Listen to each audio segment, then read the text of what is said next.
Dengan mengucapkan Bismillahirrahmanirrahim, peruluan kita mulai. Bismillahirrahmanirrahim. Assalamualaikum warahmatullahi wabarakatuh. Dan saya hormati dosen pengampu mata kuliah teori dan konstruksi pendidikan, Bapak Dr. Abdul Dayanto, MPD, dan teman-teman semua. Pada kesempatan malam hari ini, walaupun malam tapi kehusuannya ini terasa betul itu ya. Pak Pindra mana Pak Pindra? Pak Pindra saya masuk ini. Pada malam hari ini saya diberikan kesempatan untuk menyampaikan materi tentang banyak sekali sebetulnya ini materinya itu. Tapi coba saya berikan judul saja gitu ya, manusia dan praktek pendidikan. Soalnya di dalamnya kalau yang disampaikan oleh ketua kelas tentang pseudo education juga ada di dalamnya, terus juga manusia juga, hakikat manusia juga ada di dalam. Jadi coba saya sampaikan saja judulnya manusia dan praktek pendidikan. Nanti mudah-mudahan dapat mengcover itu semua. Ini klasik sebetulnya, materi klasik sudah, tapi menarik untuk dikaji gitu. Saya sendiri jadi tantangan tersendiri untuk memahami materi ini. Sudah lama sebetulnya nggak membuka-buka ini gitu, tapi pas mendapatkan materi ini sangat jadi tantangan tersendiri gitu. Tentunya ya tidak terlepas dari keterbatasan yang saya miliki juga mungkin nanti ya. Jadi judul materi yang saya sampaikan pada kesempatan malam hari ini adalah manusia dan praktek pendidikan. Di dalamnya ada beberapa materi ya yang mungkin nanti bisa mengcover gitu ya. Nah, ini ada namanya pseudo education, pseudo atau pseudo ya. Ini sesuatu yang istilah-istilah yang menarik buat saya gitu ya. Sampai harus saya cari itu seperti apa konsep dasarnya itu apa itu pseudo itu. Jadi ketika menulis kata pseudo atau pseudo ya, ini coba saya ambil dari referensinya dari Pak Dr. Arwil ya, terkait dengan revolusi pseudo pendidikan ya di era di new era gitu kan, era pendidikan baru. Kemudian juga saya coba kolaborasikan dengan artikel yang ada di Kompas gitu ya. Siapa Pak Yudo Giri Sucahyo, guru besar di komputer Universitas Indonesia. Hampir mirip-mirip membahas tentang tentang pendidikan di era new normal gitu. Tapi perlu saya sampaikan dulu, sebetulnya apa sih pseudo itu? Istilah pseudo ini, kalau saya ambil dari Charles and Moon ini, it's not genuine ya, jadi sesuatu yang tidak asli atau sinonimnya banyak ini ya, bisa palsu, bisa semu gitu kan. Tapi biasanya pseudo ini atau pseudo ini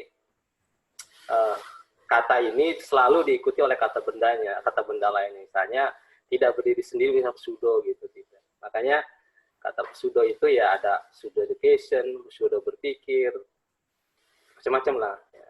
Yang sudah pasti kata pseudo ini selalu diikuti oleh kata lainnya, kata benda ya, nouns. Nah ini menjadi pemahaman baru bagi saya gitu kan. Apalagi dari referensi yang ditulis oleh Bapak Dr. Arwil terkait dengan revolusi pseudo pendidikan itu ya. Kemudian setelah saya pahami apa itu pseudo, saya coba cari lagi itu ya definisi lain sebenarnya pseudo itu apa ya, semuanya sama sih. Pseudo itu adalah sebagai sesuatu yang kalau kita lihat di sini, ini definisi sebetulnya dari kamus ini, kamus kontemporer. Ya. pseudo itu diartikan sebagai sesuatu yang tidak sebenarnya. Ya hampir sama lah. Not genius, semu, kalau dalam artian si Charles Edmund itu dia membuat istilah bukan bandingan ya, bagian kata lain istilah yang digunakan untuk pseudo itu macam-macam ya. Tapi saya di sini menggunakan not genius itu karena memang dari Charles Edmund itu. Kemudian sebetulnya apa sih pseudo pendidikan itu? Ini coba saya ambil dari Winarno Surahmat, saya kutip ya.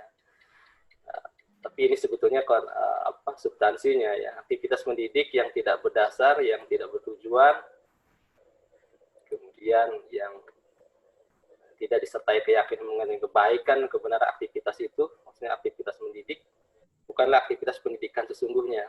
Ini Winarno Surahmat. Jadi ada satu bisa dikatakan satu kegiatan atau aktivitas pendidikan yang dimana pendidikan tidak menjadi satu memunculkan nilai aslinya pendidikan itu sendiri. Ada boleh dikatakan ada tambahan atau domplengan lain yang memang mencederai makna dari pendidikan itu sendiri. Misalnya Dr. Arwin menuliskan tentang revolusi pseudo pendidikan di New Era misalkan. Beliau menuliskan mendeskripsikan bagaimana kondisi pendidikan di New Era sekarang gitu kan.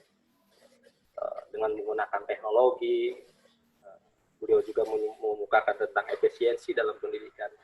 Tapi menurut pandangan beliau ada sesuatu yang substansi yang memang itu dianggap pseudo gitu ya. Misalnya saya akan tunjukkan di sini.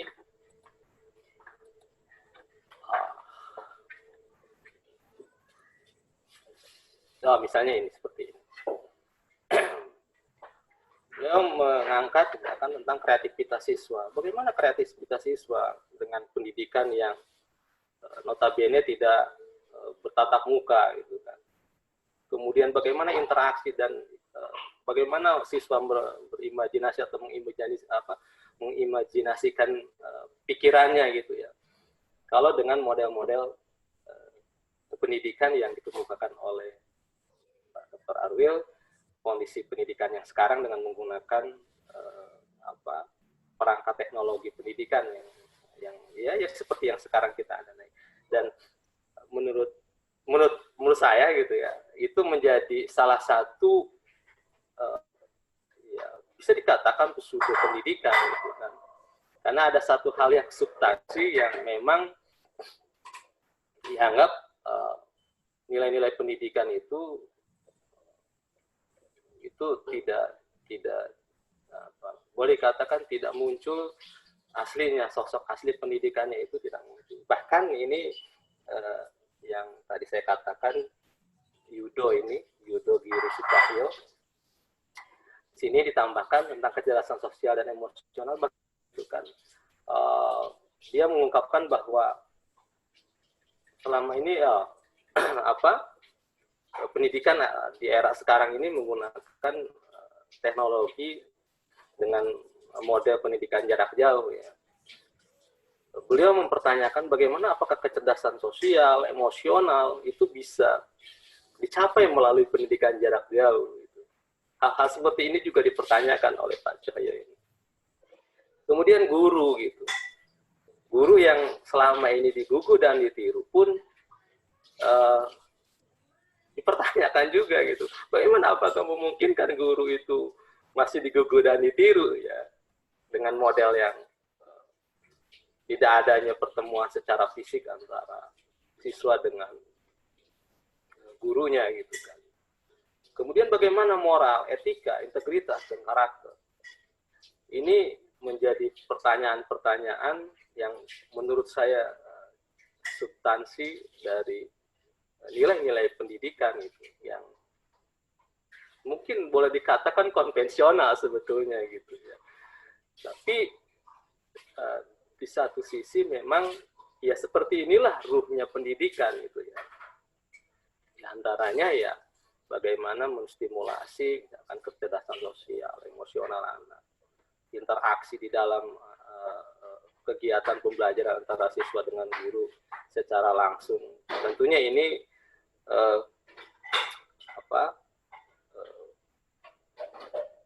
pandangan-pandangan pendidikan yang menurut kedua penulis ini, Pak Dr. Albil dan Pak Prof.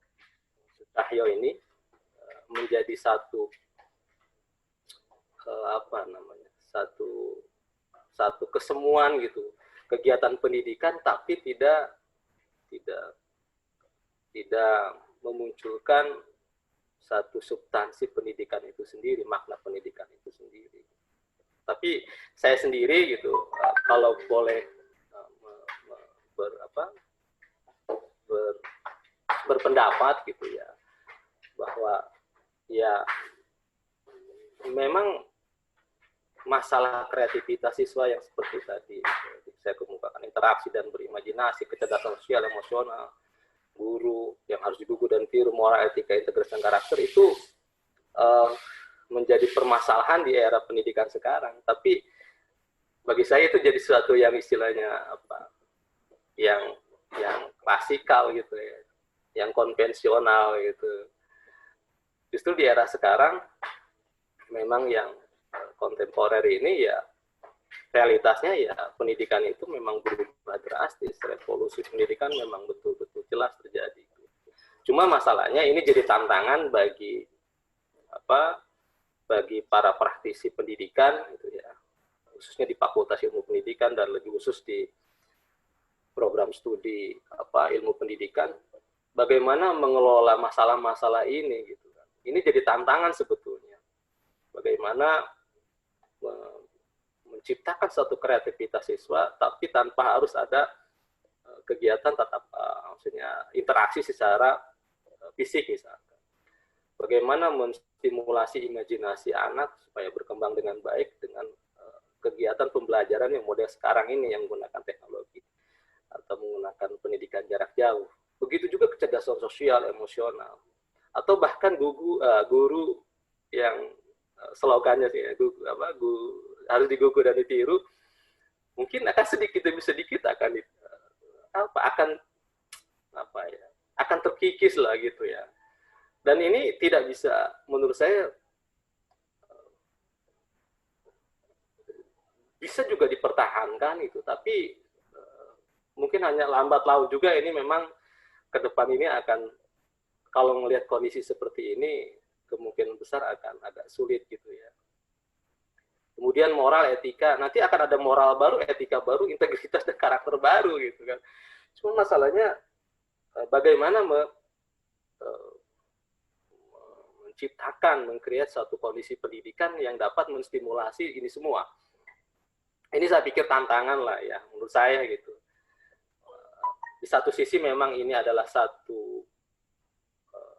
di satu sisi ini memang suatu paradoks lah ya. Pendidikan kan nilai-nilai seperti ini yang dimunculkan, tapi di satu sisi realitasnya ya seperti sekarang ini gitu. Tidak memungkinkan untuk berdekatan, social distancing, kegiatan pendidikan melalui teknologi. Ini menjadi sesuatu yang ya mungkin dalam ada istilah namanya dualisme lah, selalu dualisme itu lah. Antara ada yang mempertahankan dengan konvensionalnya, ada di satu sisi memang progresivitasnya itu ya memang realitasnya seperti ini gitu. Habis mau bagaimana lagi, tinggal sekarang itu bagaimana mendesain supaya yang ada di sini, kreativitas siswa, interaksi dan berimajinasi, kemudian bagaimana menstimulasi kecerdasan sosial, emosional melalui tidak interaksi dengan antara siswa dengan guru secara langsung. Ini jadi tantangan. Saya sendiri juga nggak tahu ini jawabannya seperti apa gitu kan. Karena kalau saya perhatikan sekarang, semua juga sekarang lagi meraba-raba semua sih, mencoba ini, mencoba ini, mencoba ini. Ya. Seminar hampir setiap hari itu tidak jauh dari kegiatan seperti ini. Ya.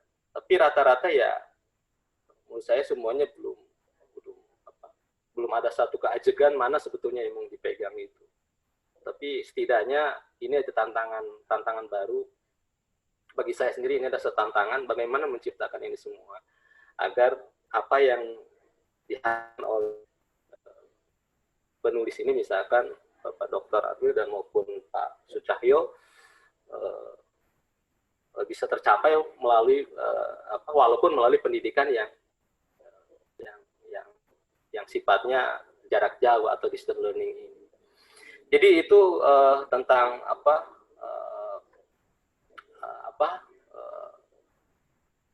pseudo education ini secara umum memang mungkin kalau mau dibahas lebih detail seperti apa, misalkan contoh-contoh dalamnya tadi saya pikir sudah saya sedikit gambarkan artikel yang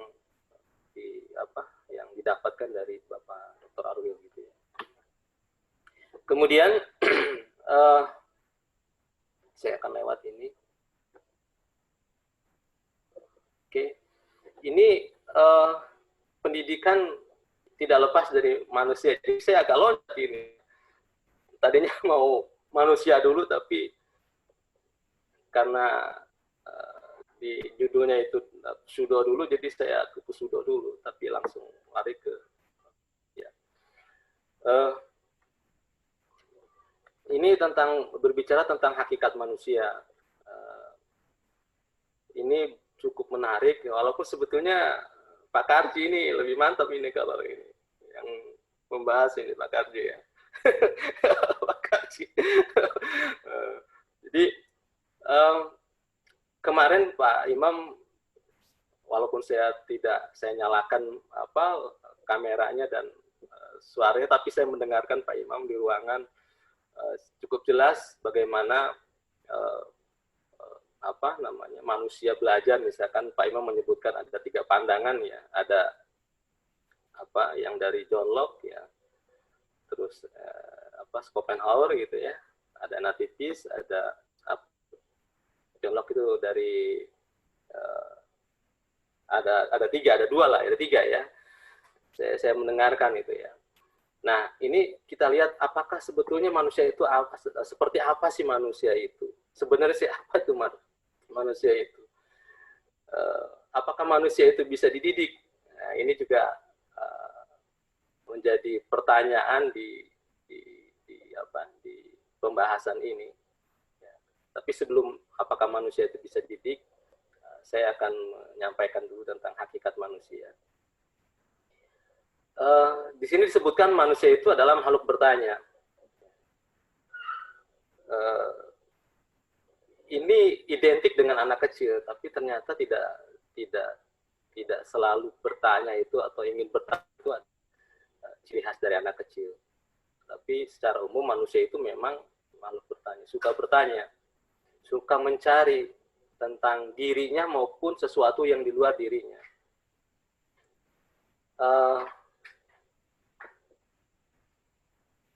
Bahkan memang manusia itu ya terus bertanya tentang saya sebenarnya manusia itu apa, atau saya itu siapa, saya itu dari mana, saya itu mau apa gitu kan. Terus dia itu bertanya sehingga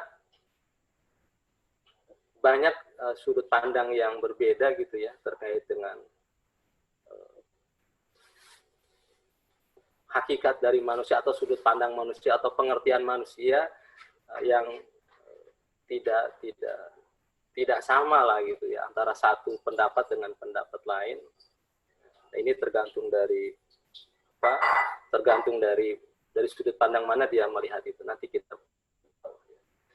Tapi kembali lagi sini, makhluk bertanya ya selalu bertanya, manusia selalu bertanya hakikatnya ini, selalu bertanya siapa saya, apa yang ada dalam diri saya, apa yang ada di luar saya, kenapa saya seperti ini, misalnya seperti itu.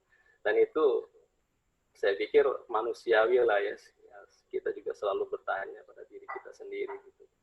Nah, proses bertanyanya itu melalui berbagai cara gitu ya. Ada di sini nonsense ya. Ada secara ilmiah, ada secara filosofis, ada secara religi gitu ya. Ya, bertanya ya, kalau yang common sense yang sederhana ya mencari siapa diri kita itu ya bertanya sesuatu hal yang sederhana lah gitu ya. Kalau masuk pada ilmiah ya tentunya harus mengikuti tahapan-tahapan ilmiah atau prosedur ilmiah. Begitu juga filosofis ya. Atau juga bahkan religi. Jadi bagaimana manusia menemukan jati dirinya oleh dirinya sendiri, karena manusia itu memiliki kesadaran ya, ada namanya awareness, conscious, ada conscious, ada yang kedua itu adalah self awareness. Jadi manusia itu sadar akan diri dia sendiri, tapi dia juga menyadari gitu apa yang ada di dalam diri sendiri. Jadi bisa melalui tadi itu, bisa melalui common sense. Common sense itu ada yang mengatakan cara berpikir sederhana gitu, atau akal sehat gitu ya. Yang kedua ya ilmiah. Dan ini sudut pandang ini tentunya akan menghasilkan kesimpulan yang berbeda-beda gitu kan, tergantung dari dia sudut pandangnya. Misalnya kalau dia dari sudut pandangnya manusia suka berkumpul, menggerakkan orang lain gitu kan. Terus juga misalnya juga ingin berkuasa misalkan, ya bisa dikatakan dia adalah political animal atau binatang yang berpolitik gitu ya. Kenapa ini memang agak ini ya menggunakan kata animal ini, karena ada beberapa pandangan bahwa manusia dengan binatang itu ada memiliki kemiripan gitu ya. Tapi tentunya tidak sama, nanti kita lihat di sisi pendidikannya gitu ya. Ada sesuatu yang berbeda antara binatang dengan manusia. Tapi karena ada satu kecenderungan yang sama, makanya kita sering menemukan istilah political animal. Tadi itu karena sudut pandangnya ada, bisa jadi ada manusia yang ingin selalu berkelompok gitu ya. Satu kelompok dia ada yang berusaha untuk menentukan satu kebijakan, ya itu bisa jadi masuk dalam political animal, atau bahkan juga economical animal gitu ya. Ya dari sudut pandang itu tentunya manusia akan berbeda pengertiannya. Kemudian juga makhluk yang didasarkan pada simbol, lambang ya. Manusia lah, simbol lambang itu banyak lah, bahasa itu juga simbol. Manusia itu cenderung menggunakan simbol-simbol atau lambang-lambang tertentu untuk berkomunikasi. Jadi memang ini pun sudut pandang yang berbeda menurut saya terkait dengan pengertian manusia gitu ya. Manusia ada political animal, ada economical animal, ada manusia atau makhluk yang dasar pada simbol ya, karena memang manusia itu suka dengan simbol-simbol tertentu. Bahasa itu salah satunya simbol lah. Atau gambar-gambar tertentu lah ya. Jadi memang ini sudut pandang lain tentang manusia melalui kegiatan bertanya atau melalui kegiatan bertanya tadi itu yang melalui metode ya common sense, ilmiah, filosofis dan religi. Ada juga ya animal educandum. Ini label ini ya. Animal educandum ini dikatakan manusia bisa dididik. Nah, tentunya punya alasan tertentu kenapa kok manusia bisa animal educandum gitu kan. Tentunya ada sudut pandang yang memungkinkan memang manusia itu bisa dididik. Nanti kita ke bawah akan coba. Kemudian ada Homo sapien yang berakal. Ya, ini pun saya pikir juga punya pandangan tersendiri ya, sudut pandang tersendiri. Sehingga dari beragam sudut pandang ini muncul tadi itu definisi-definisi manusia. Saya pikir ini suatu hal yang lumrah, wajar lah gitu. Suatu definisi kalau akan muncul, akan berbeda-beda tergantung dari sudut pandang dia dari mana. Namun yang sudah pasti ini disebutkan bahwa ya perbedaan sudut pandang ini atau perbedaan julukan atau nama-nama ini ya tidak masalah, tapi pada dasarnya manusia itu ya satu, apa ya, manusia gitu. Jadi tetap satu, manusia itu ya manusia itu sendiri gitu ya. Jadi seperti itu ya. Jadi, walaupun beda-beda tapi ya satu, bahwa kesamaannya itu ya manusia. Memang lucu juga. Itu buku yang saya baca gitu ya. Jadi seperti itu tentang hakikat manusia. Jadi manusia makhluk yang tak bertanya ya, untuk dirinya sendiri, di luar dirinya sendiri melalui apa? Ya tadi itu bisa melalui common sense, ilmiah, filosofis, religi gitu kan. Oke, selanjutnya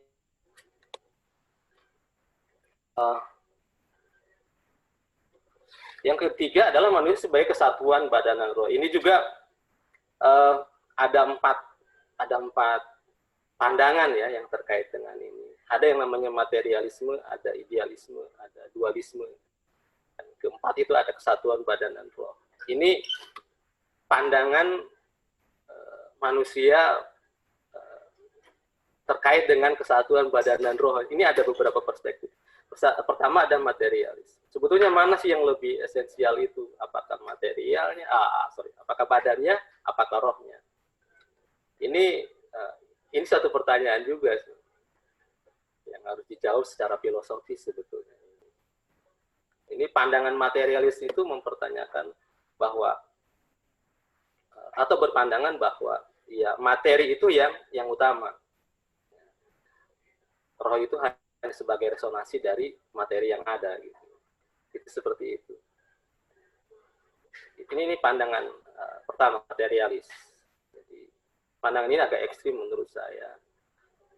Karena bahkan dia memandang bahwa jagat raya ini juga terdiri dari manusia, dan dia beranggapan juga bahwa jagat raya ini sebagai sesuatu yang ada, memang sudah ada gitu ya. Tidak ada yang mengadakan, tapi memang sudah ada sebelumnya. Kemudian ada idealis. Idealisme ini adalah pandangan yang menunjukkan bahwa ya roh itu yang lebih esensial, lebih penting dibandingkan badan gitu. Karena apapun yang terjadi pada roh, badan akan merasakan. Beberapa buku-buku yang ada menunjukkan, misalkan mencontohkan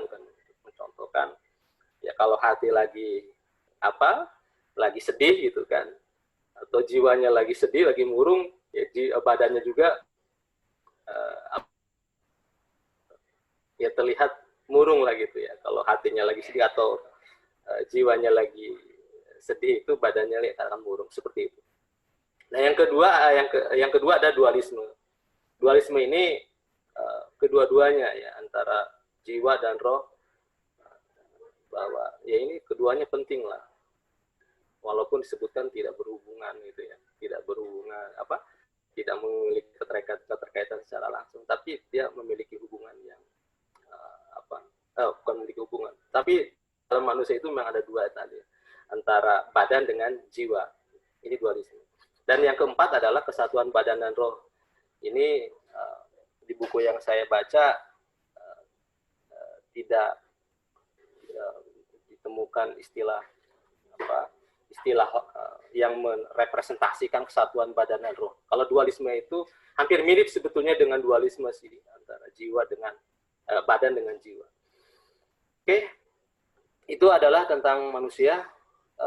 Kemudian ini cukup banyak, manusia sebagai kesatuan badan roh, manusia juga sebagai makhluk individual. Ini masih hakikat manusia ya. Ya, individual itu individu, tidak bisa dibagi-bagi, unik lah gitu ya. Manusia itu sesuatu yang unik, antara satu dengan yang lainnya tidak sama, memiliki karakteristik tersendiri. Dan dia berusaha untuk memunculkan dirinya sendiri. Dan makanya nanti di bawah nanti kita bahas tentang salah satu kenapa manusia bisa dididik itu, diantaranya adalah keindividualannya itu. Kemudian manusia sebagai makhluk sosial, itu sudah pasti. Manusia berusaha untuk selalu bekerja sama antara satu dengan yang lainnya. Makanya manusia itu disebut dengan makhluk sosial. Kemudian manusia sebagai makhluk berbudaya. Ini menarik menurut saya akan tunjuk ke sini atau tidak ya. Ini ya, jadi salah satu ciri dari manusia itu atau hakikat dari manusia itu adalah manusia yang makhluk berbudaya. Manusia berusaha untuk menciptakan satu budaya gitu ya. Budaya macam-macam lah ya. Ada yang bisa material, bisa non material ya. Kalau kita lihat di sini sifat budaya, ada suatu konsep atau suatu ide. Ini karakteristik dari suatu budaya.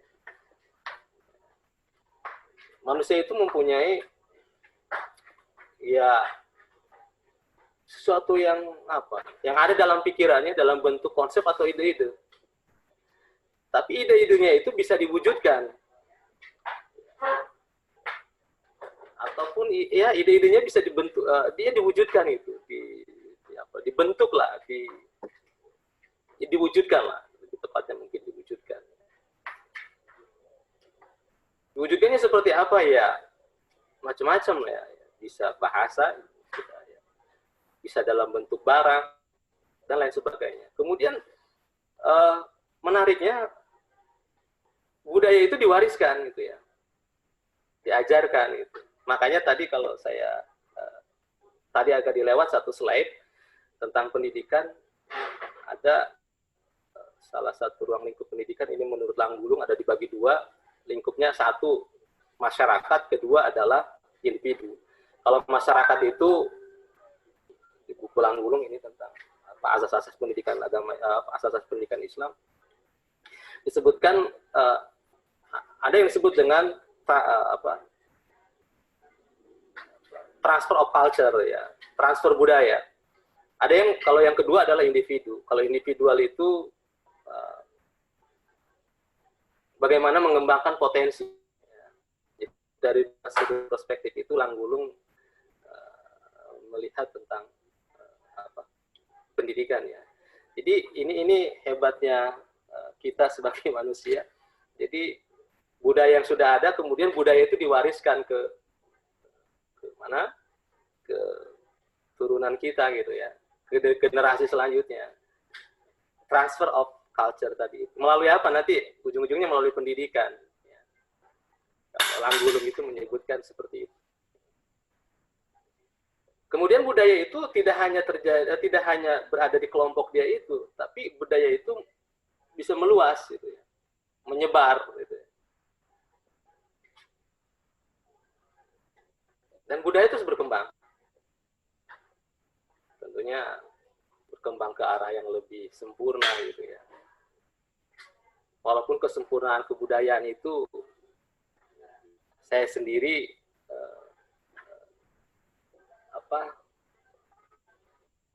nggak tahu nanti ya, kesempurnaan kebudayaan itu apa sesuatu yang menciptakan manusia yang paripurna yang di pesan saya itu ada gitu, atau seperti apa gitu. Paripurnanya manusia itu seperti apa juga ini jadi permasalahan.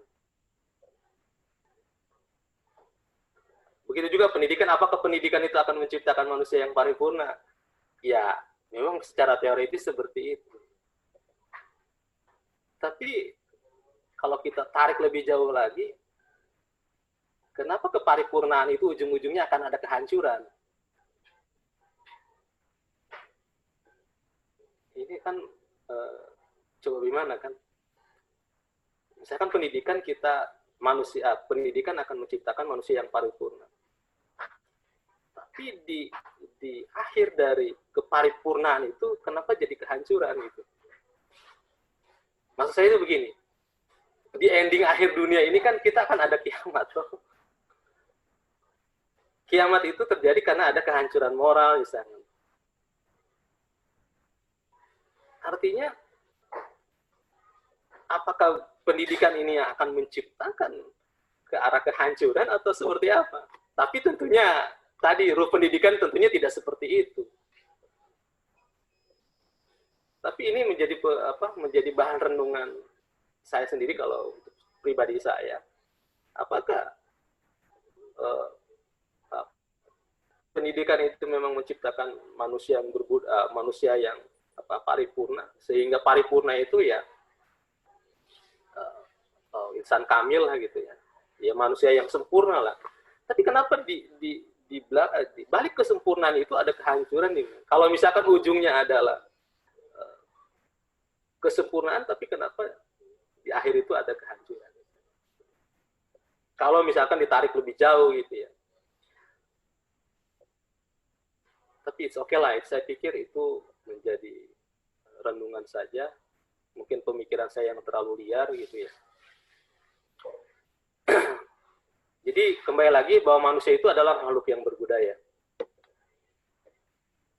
Kemudian perbedaan juga antara manusia dengan makhluk lainnya, misalkan animal atau binatang, itu adalah budaya itu ada pertukaran budaya gitu ya. Ini tidak terjadi pada makhluk lain gitu ya. Kalau manusia itu ya, atau bahasa lainnya sosiologinya akulturasi budaya ya, bahasa lain, ada akulturasi budaya, dan itu tidak terjadi saya pikir di makhluk-makhluk lain, dan itu hanya terjadi di manusia. Jadi makanya kenapa manusia itu disebut dengan makhluk yang berbudaya. Saya akan tadi itu. Oke. Kemudian makhluk susila. Makhluk susila memang manusia pada dasarnya memang kan diilhamkan ya, baik dan buruk itu ada.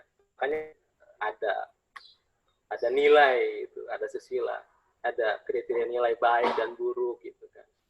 Nah ini susila. Dan manusia bisa memilah-milah mana yang baik dan mana yang buruk, yang pantas dan mana yang tidak pantas, mana yang harus dilakukan dan mana yang tidak harus dilakukan. Ya, makanya ada yang mengatakan bahwa manusia itu, nanti setelah ini saya bahas, kalau belum dididik manusia itu sebetulnya belum jadi manusia.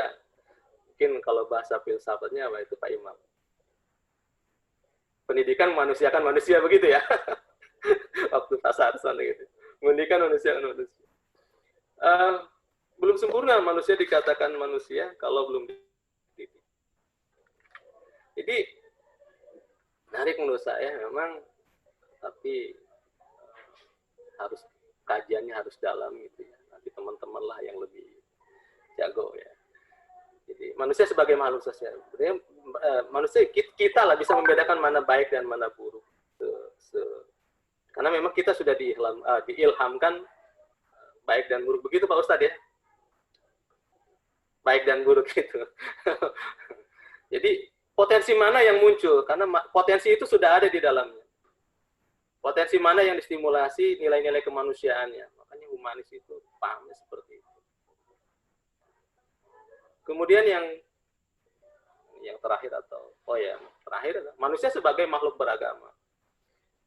Ini realitasnya memang seperti itu.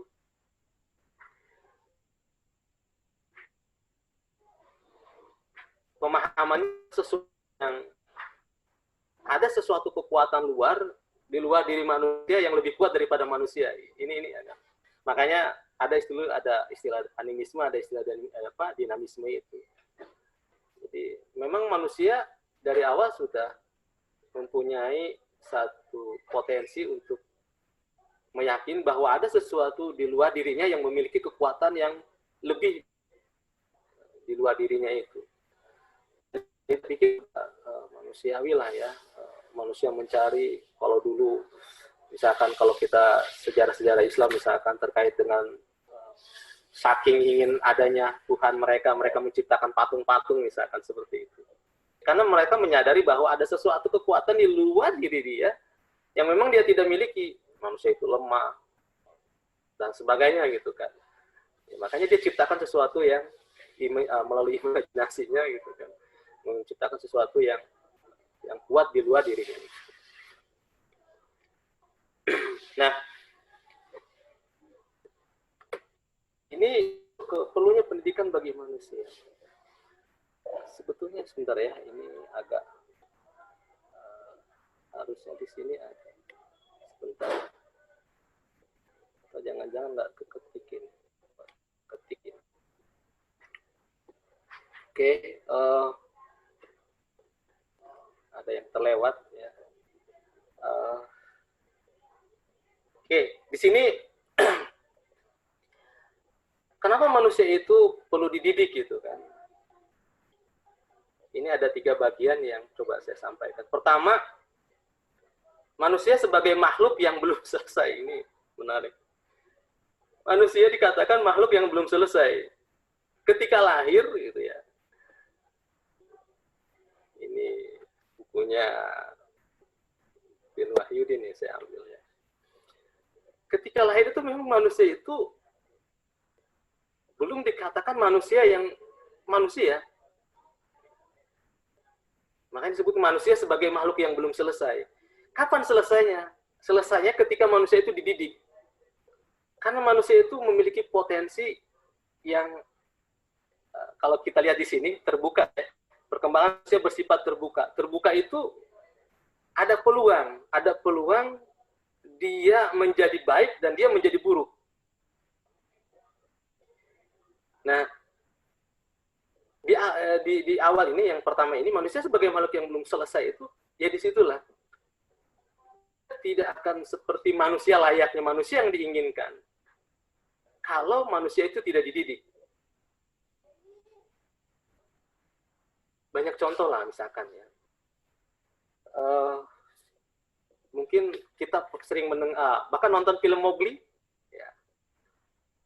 Mowgli anak apa? Mowgli si rimba, anak rimba ya. Itu fiksi tapi ternyata ada cerita benar gitu ya di balik fiksi itu. Misalkan saya ambil satu cerita Maria Chapman ya. Ini anak 4 tahun ditemukan di hutan. Ini salah satu buku yang menceritakan dia itu adalah judul bukunya saya baca dulu. A Girl Without a Name.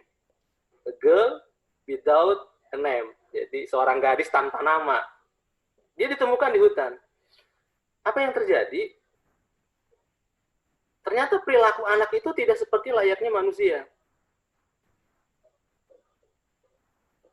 Dia beringas gitu ya. Kemudian jalannya juga tidak seperti manusia, ya, agak bungkuk gitu.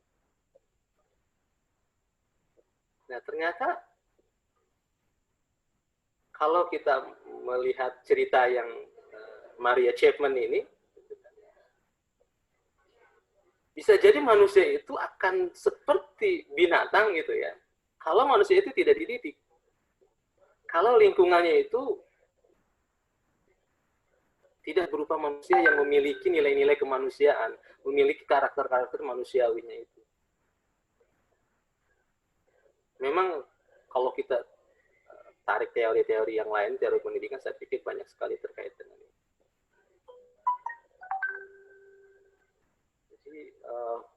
Jadi ini kenapa manusia itu butuh dididik ini ya di sini. Manusia ketika lahir itu ya belum selesai lah ya. Untuk menyelesaikan dia sebagai manusia itu maka perlu dididik.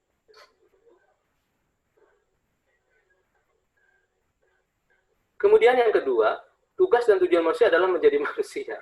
Ini menjadi manusia itu seperti apa ya, yang beradab, mempunyai nilai gitu ya. Itu seperti itu. Tugas manusia itu bukan menjadi non manusia ya, tapi potensi itu ada. Potensi itu ada. Potensi untuk menjadi non manusia itu bukan menjadi non manusia ya. Potensi untuk menjadi dehumanisme lah, tidak manusiawi itu ada. Makanya untuk memanusiawikan itu ya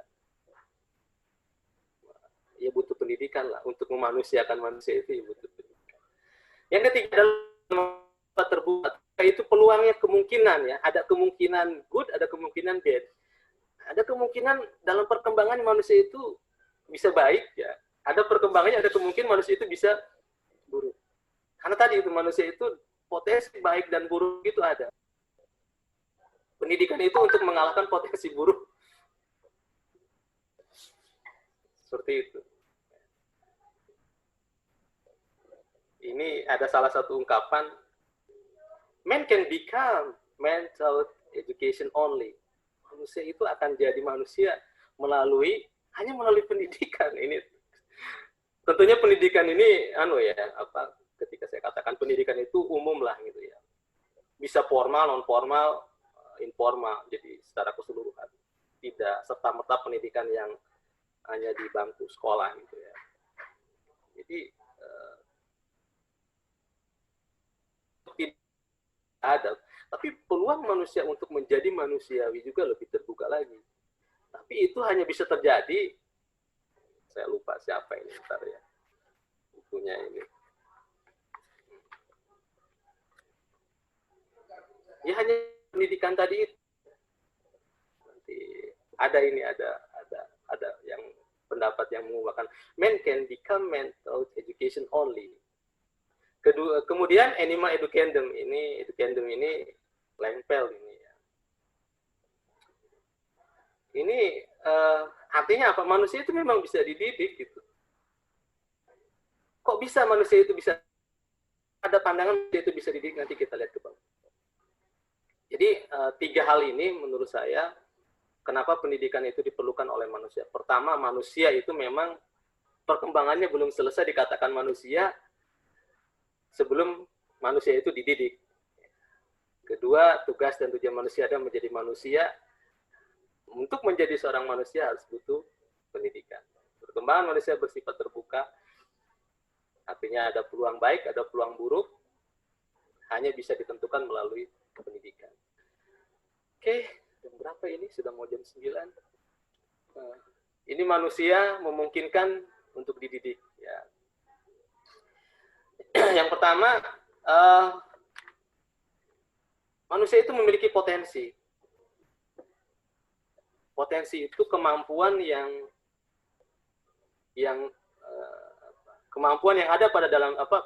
ada dalam diri manusia untuk dikembangkan gitu ya.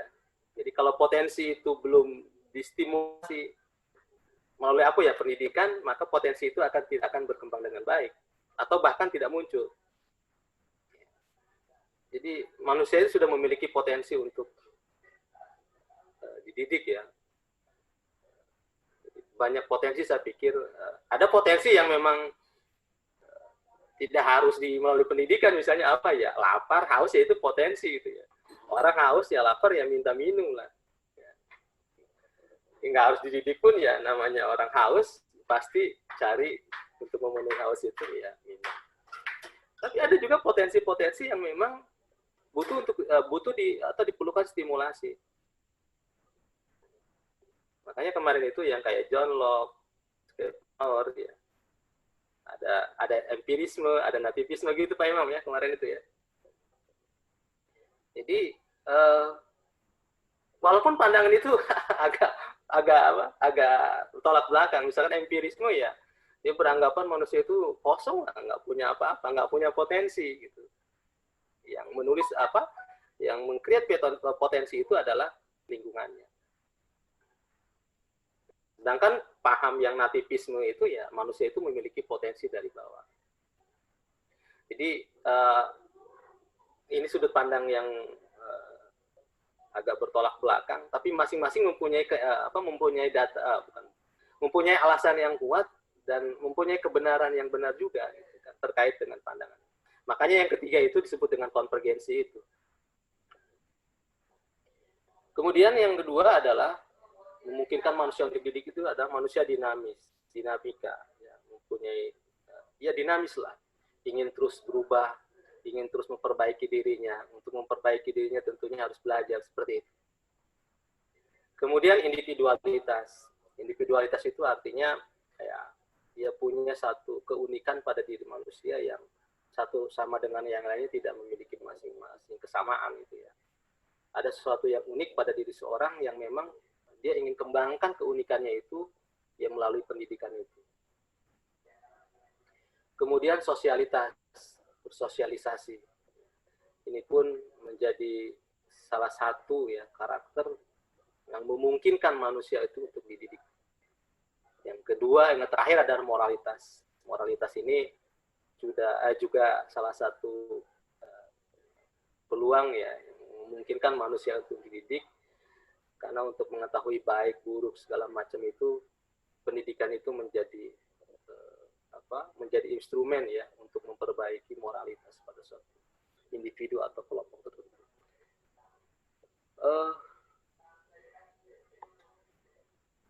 Terakhir mungkin ini sedikit lagi. Ini potensi manusia. Tadi itu seperti saya katakan bahwa potensi itu memang sudah tergantung sudut pandangnya ya. Kalau empirisme tentunya potensi tidak ada pada manusia, tapi kalau nativis manusia itu sudah memiliki potensi. Ya, potensi manusia itu bisa berkembang melalui dua ya. Satu, ada yang namanya nature, ada yang nurture. Nature itu secara alami dan nurture itu secara latihan. Untuk mengembangkan potensi manusia itu ya ada yang memang secara alami bisa berkembang tanpa harus distimulasi. Tapi ada juga potensi manusia yang harus distimulasi terlebih dahulu untuk berkembang dengan baik. Dan ini bahasan terakhir lah ya, sudah mau jam 9. Insan kamil atau insan paripurna, ini ada dua, ada manusia itu dikatakan insan kamil itu satu, dilihat dari kesempurnaan fisiknya, yang kedua adalah kesempurnaan pengetahuan. Kesempurnaan fisik saya pikir bukan kesempurnaan yang sempurna gitu ya.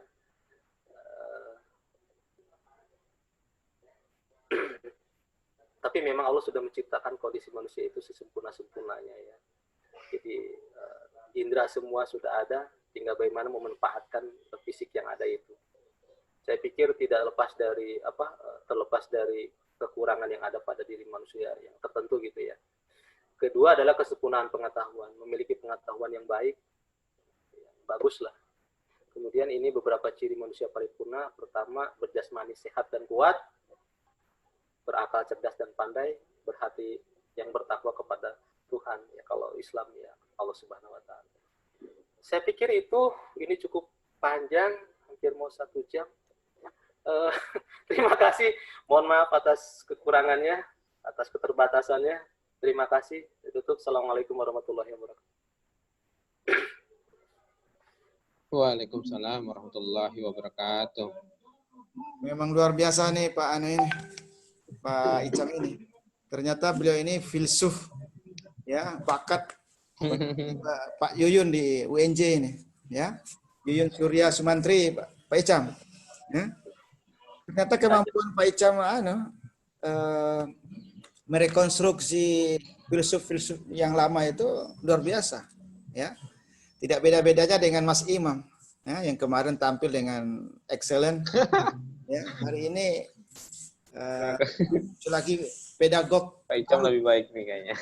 Jadi Pak Icam ini pedagog baru ini, newcomer, ya, pendatang baru yang akan menghiasi kita, ya, nuansa keilmuan kita.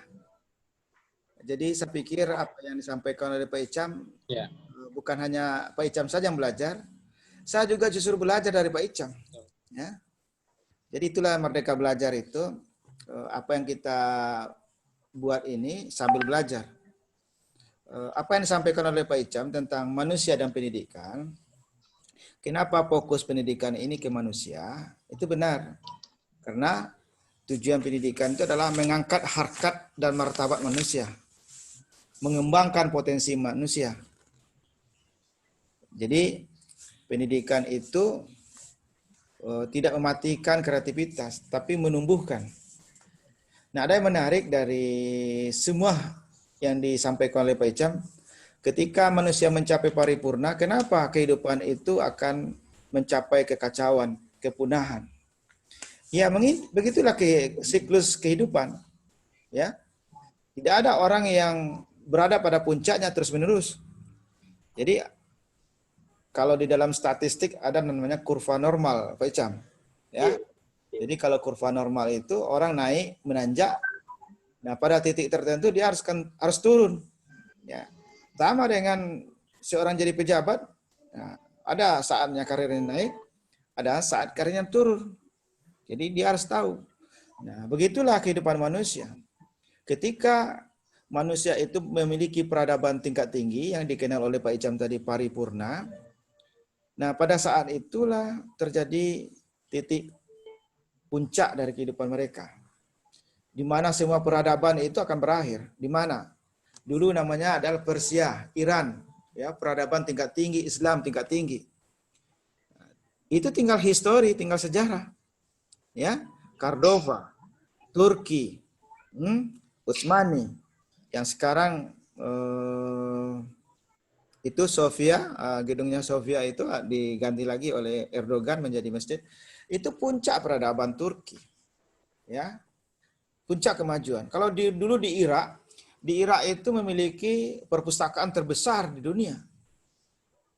Ya, dunia itu belajar sama Irak dulu. Terbesar ketika terjadi perang, makanya lautan yang ada di Irak itu menjadi hitam. Hitam kenapa? Hitam terbakar oleh buku-buku yang ada di perpustakaan itu. Begitulah kehidupan manusia. Jadi betul Pak Icam, ketika manusia pada titik puncak, ya, itu akan ada titik menurun dari kehidupan mereka itu. Nah, kenapa sampai terjadi seperti itu? Itu adalah siklus peradaban. Ya, tidak ada suatu negara yang terus-menerus mengalami kejayaan terus-menerus. Ya, belum ada sejarahnya. Pasti pada saat tertentu akan melakukan penurunan. Ya, dulu terkenal Amerika sebagai dikdayanya, ya beransur-ansur kekuatan Amerika akan berkurang. Ya, apalagi dengan COVID-19 ini Amerika akan terperosok hebat. Ya. Siapa yang menaik? Ya mereka yang kuat menghadapinya itu. Jadi pertanyaan yang Pak Icam ajukan itu, jawabannya adalah siklus kehidupan. Nah, tugas pendidikan adalah merawat bagaimana ritme puncaknya itu tetap dipertahankan. Tapi pada saatnya itu ada tetap turun. Ya. Siapa yang tidak mau merawat puncaknya itu, dia akan cepat turun. Tapi kalau dia bisa merawat dengan baik, maka ritme puncaknya itu akan panjang durasi waktunya. Tugas pendidikan seperti itu. Jadi kadang-kadang ketika orang mencapai puncak keilmuannya, ada kesombongan Pak Icam. Egoisme terjadi, ya, merasa pintar, merasa tidak mau mendengarkan lagi, ya, bahkan bisa melewati apa yang menjadi kekuasaan Tuhan. Ya, bisa saja. Seseorang sudah melampaui kehebatannya, tidak merasa ada Tuhan. Ya. Nah, ketika orang tidak merasa ada Tuhan, nah ketika itulah mulai kepunahan akan terjadi. Nah, ini. Jadi hakikat pendidikan itu adalah bagaimana kita mengembangkan potensi manusia, ya, bagaimana memuliakan kehidupan manusia agar manusia itu mencapai harkat dan martabat yang setinggi-tingginya, baik dalam tatanan sosial, spiritual, kemanusiaan, ya, secara politik, budaya yang disampaikan oleh Pak Icam itu adalah benar. Ya. Harapan kita adalah kita bagaimana berada pada paripurna yang lama. Ya. Jangan sampai sekali aja satu durasi waktu saja paripurnanya langsung down. Nah, itu berarti kita tidak merawat dengan baik. Betul, betul, Pak. Betul. Nah, jadi tugas pendidik itu adalah seperti itu. Jangan sampai kita lengah, ya. Apalagi kita menghadapi bonus demografi ini. Saya yakin kalau Indonesia bisa mengorganize dengan baik, ya, Indonesia akan mencapai titik emas, titik puncak dari peradaban itu. Ya. Tapi kalau tidak, bonus demografi yang Bapak Icam bayangkan itu bukan good, tapi akan bisa menjadi bad, jadi jelek hasilnya. Ya. Jadi sesuatu yang tidak baik hasilnya. Ketika bonus demografi itu tidak diimbangi dengan keterampilan, sikap moral peserta didik kita, lulusan kita, maka kehancuran peradaban Indonesia akan kita dapatkan. Di mana-mana terjadi kriminalitas. Itu Pak Icam. Jadi tugas kita adalah bagaimana tahun 2045 ini semua potensi anak-anak kita bisa kita arahkan kepada yang positif. Jadi kalau Pak Icam nanti merawat anak-anak, ya membina anak-anak yang hebat-hebat, tapi moralitasnya, spiritualnya, hubungan sosialnya, penghormatannya kepada guru dan lain-lain tidak ada, ya nilai pendidikan kita itu tidak akan sesuai dengan yang kita harapkan. Nah, yang terakhir tambahan saya kira di malam ini cukup menarik. Yang disampaikan oleh Pak Icam itu terhadap episode education tadi. Ya. Sesuatu nilai yang tersembunyi dari nilai yang diharapkan. Ya. Ada sesuatu nilai yang mendompleng, ya, yang sebenarnya kita tidak harapkan, tapi itu muncul, kan, ya. Nah, jadi nilai-nilai itu akan mengganggu, mendegradasi tujuan pendidikan itu yang sesungguhnya. Ini yang kita harus hindari. Contohnya dengan teknologi, ya. Apa nilai-nilai teknologi yang bisa kita lihat? Lunturnya posisi guru di hadapan mahasiswa dengan siswa. Jadi dengan teknologi sekarang, ya, posisi guru itu seperti sudah digantikan dengan teknologi. Semuanya bisa, semua apa yang Pak Icam butuhkan, ya, mau apa? Mungkin Google itu lebih hebat daripada seorang Arwin, sudah pasti. Karena memiliki kemampuan artifisial yang luar biasa. Ya.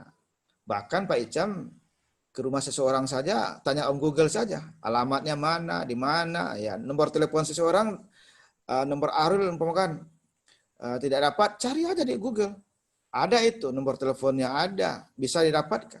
Contohnya di Facebook, di media lain yang bisa. Apalagi kalau kita bisa sampai meretas identitas seseorang, bisa. Dapat itu. Apa yang dapat? Semua data-data Pak Icam itu bisa dibuka. Ya. Kalau kita memiliki kemampuan untuk itu. Nah, inilah diharapkan dari pendidikan kita. Mudah-mudahan tetap sesuai dengan tujuan yang diharapkan, kan. Ya. Jangan tidak ada lagi nilai-nilai yang mendompleng, yang mengganggu, yang mendegradasi tujuan pendidikan nasional yang sesungguhnya. Ya, tujuan pendidikan nasional itu apa?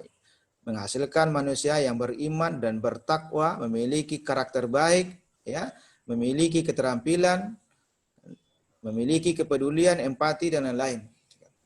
Tapi kalau menghasilkan lulusan yang tidak memiliki harkat dan martabat, tidak memiliki nasionalisme yang tinggi, ya, nah ini akan menghancurkan negara kita. Ya. Apalagi di bonus demografi yang Pak Icam bayangkan itu, anak-anak kita itu usia muda Pak Icam. 65% itu usia produktif. 2045, 65% manusia Indonesia berada pada kelompok usia produktif.